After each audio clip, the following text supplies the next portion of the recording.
नाशिक शहरातील पाथर्डी फाटा परिसरात महाराष्ट्र राज्य परिवहन मंडळाच्या बसला अचानक आग लागल्याची धक्कादायक घटना घडली।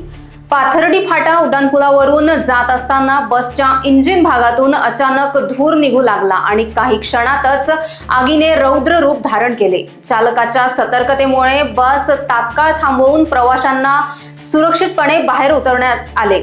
सुदैवाने या आगीत कोणतीही जीवितहानी झाली नाही। घटनेची माहिती मिळताच अग्निशामक दलाचे बंब तातडीने घटनास्थळी दाखल झाले आणि काही वेळातच आग आटोक्यात आणली। या घटनेमुळे उड्डाणपुलावर काही काळ वाहतूक विस्कळीत झाली होती। आग पाहण्यासाठी नागरिकांनी मोठी गर्दी केली असून काहींनी घटनेचे व्हिडिओ मोबाईलमध्ये चित्रित केले आहेत। आगीचे नेमके कारण अद्याप स्पष्ट झाले नसून संबंधित यंत्रणांकडून तपास सुरू आहे। Bureau report, Lokvahini media, Nashik.